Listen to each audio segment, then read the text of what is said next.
Bonjour, corrigeons l'exercice 2 du chapitre trigonométrie, qui porte la référence 5670. On considère les deux triangles ci-dessous, donc le triangle ABC, le triangle DEF, qui sont deux triangles rectangles, et on a certaines données de longueur et d'angle pour ces deux triangles. Déterminer les mesures des segments AC et DF arrondis au millimètre près. Commençons par le premier triangle, le triangle ABC. Alors, comme je vous l'ai expliqué dans l'essentiel du cours, ici, on cherche une des longueurs du triangle et on connaît une autre longueur et un angle. Donc c'est évidemment la trigonométrie qui va nous permettre de déterminer la longueur AC. Le théorème de Pythagore ne peut pas nous être utile puisque vous savez que pour utiliser le théorème de Pythagore, il faut connaître deux longueurs pour pouvoir calculer la troisième. Donc c'est évidemment cosinus, sinus ou tangente qui vont être utiles. Pour ça, rappelez-vous, je vous ai dit, nommer, on commence par décider avec quel angle on travaille. Soit c'est l'angle que l'on cherche, soit c'est l'angle que l'on connaît, l'angle aigu. Or ici, on connaît l'angle BAC.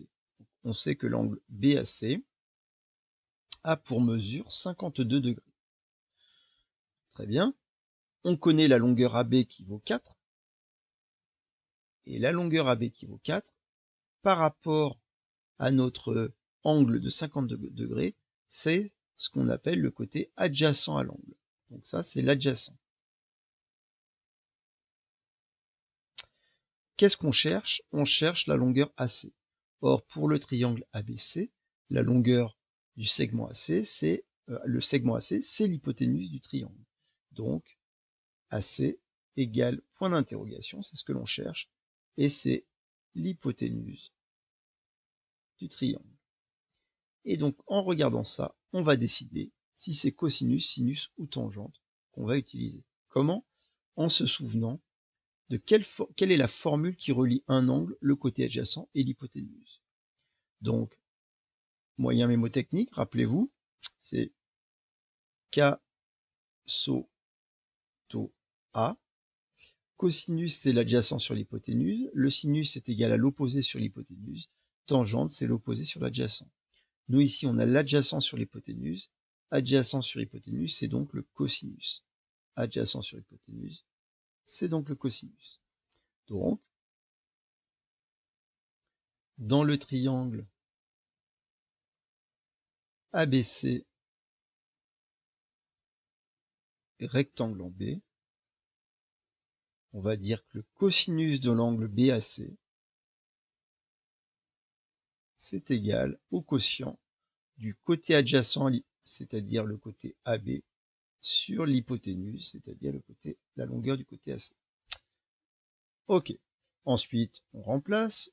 La BAC, on sait que c'est 52 degrés. La longueur AB est égale à 4 et la longueur AC, c'est notre longueur inconnue.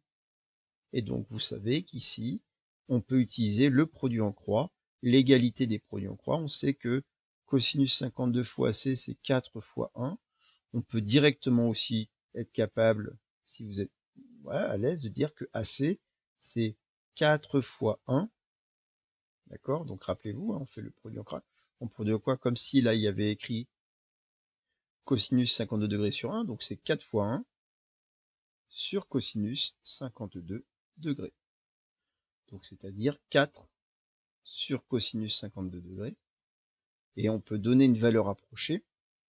Alors, au millimètre près, on a des données qui sont en centimètres. Donc, si on est au millimètre près, ça veut dire au dixième de centimètre près. Donc, la calculatrice, qui va nous être utile ici, et on va calculer donc le quotient 4 sur cosinus 52 degrés. On trouve environ 6,5 en arrondissant au dixième de centimètre près, c'est-à-dire au millimètre près. Environ 6,5 cm.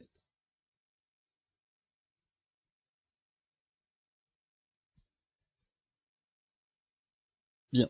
Maintenant, on va travailler dans le triangle DFE de la même manière. Alors ici, l'angle que l'on connaît, l'angle aigu, c'est l'angle FDE qui vaut 37 degrés. Donc, on écrit notre angle, FDE est égal à 37 degrés. Par rapport à cet angle-là, on va nommer le côté que l'on connaît, c'est le côté DE, et c'est l'hypoténuse, DE, qui est égal à 5 cm, qui est l'hypoténuse. Alors c'est important d'écrire que c'est l'hypoténuse, parce que c'est parce qu'on écrit que c'est l'hypoténuse que ça va justement nous permettre de trouver la bonne formule.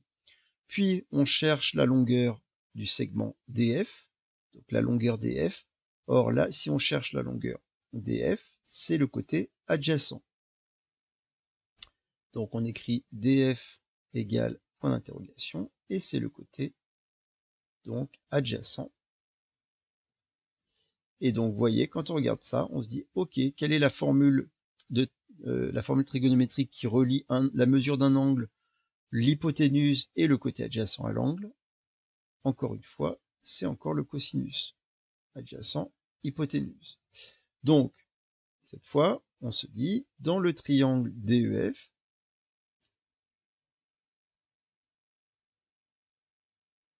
qui est rectangle, alors il est rectangle en F, le cosinus de l'angle FDE,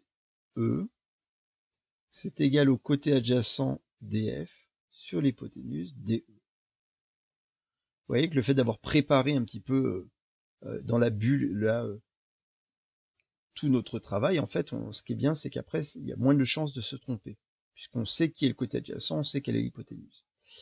Donc, remplaçons. Donc, c'est le cosinus de 37 degrés. Pareil, on a les données ici. Je suis même pas obligé d'aller revoir mon triangle. J'ai tout écrit. Donc, c'est égal à DE, c'est égal à DF que je ne connais pas, sur 5. Encore une fois, on peut utiliser le produit en croix. DF fois 1, c'est-à-dire DF, c'est égal à 5 fois cosinus 37 degrés. 5 fois cosinus de 37 degrés. Donc, ça c'est la valeur exacte. Je prends ma calculatrice pour calculer 5 fois cosinus de 37. On trouve, arrondi donc au millimètre près, on trouve à peu près 4 cm. Environ 4 cm.